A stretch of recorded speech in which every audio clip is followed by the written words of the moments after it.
Ever wondered how we got here? Not just you and me, but our whole modern world. Our politics, our science, our art, even the way we think about ourselves. A huge chunk of it can be traced back to one specific time and place, ancient Greece. It might sound like a bold claim, but in many ways, the ancient Greeks didn't just live in the past. They invented our future. So, how did they do it? Let's start with a big one: democracy. Before the Greeks, the standard was kings, pharaohs, and emperors. Your destiny was decided by one person at the top.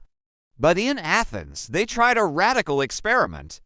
They came up with democratia, which literally means rule by the people. For the first time in history, ordinary citizens, free men, at least had the power to vote, debate laws, and shape their own government. Think about it. Every time you vote, every time you see a political debate, you're re-seeing the echo of an idea born on a rocky hill in Athens over 2,500 years ago. It wasn't a perfect system, but it was a revolutionary first step toward the freedoms many of us value today. But the Greeks didn't stop at politics. They were obsessed with a powerful question: why? They weren't content with just accepting the world as it was, explained by myths and gods. They wanted to understand the underlying principles of the universe. This gave birth to philosophy, which means love of wisdom. You've probably heard of the Big Three: Socrates, Plato, and Aristotle. Socrates wandered the streets of Athens, questioning everything and everyone, teaching people to think critically for themselves. His student, Plato, explored ideas of justice, reality, and the ideal state, writing down his thoughts in dialogues that we still study today. And then there was Aristotle, Plato's student, who was like a one-man encyclopedia. He studied everything from biology and physics to ethics and logic. His method of observing the world, collecting data, and drawing logical conclusions became the foundation of the scientific method. Every scientist in a lab today owes a debt to Aristotle's relentless curiosity. This love for logic and reason spilled over into other fields. Take mathematics. You might remember Pythagoras and his theorem about right-angled triangles from school. But for the Greeks, math wasn't just about practical calculations.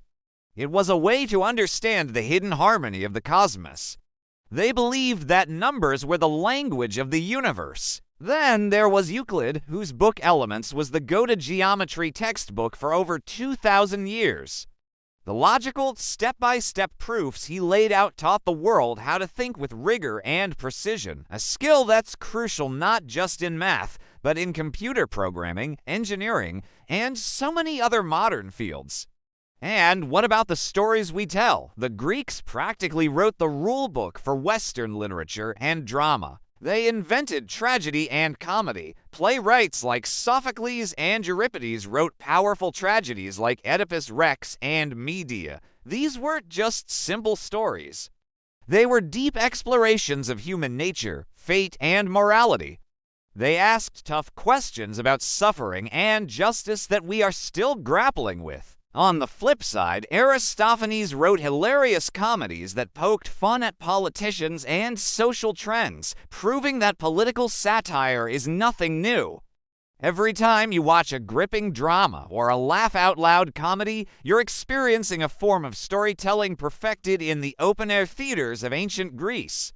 Even the idea of the hero's journey, a staple of so many of our favorite books and movies, was laid out in epic poems like Homer's The Iliad and the Odyssey. Let's look at our buildings. The columns, the symmetry, the sense of proportion you see in government buildings, museums, and banks all over the world. That's Greek architecture. The Parthenon in Athens is the ultimate example.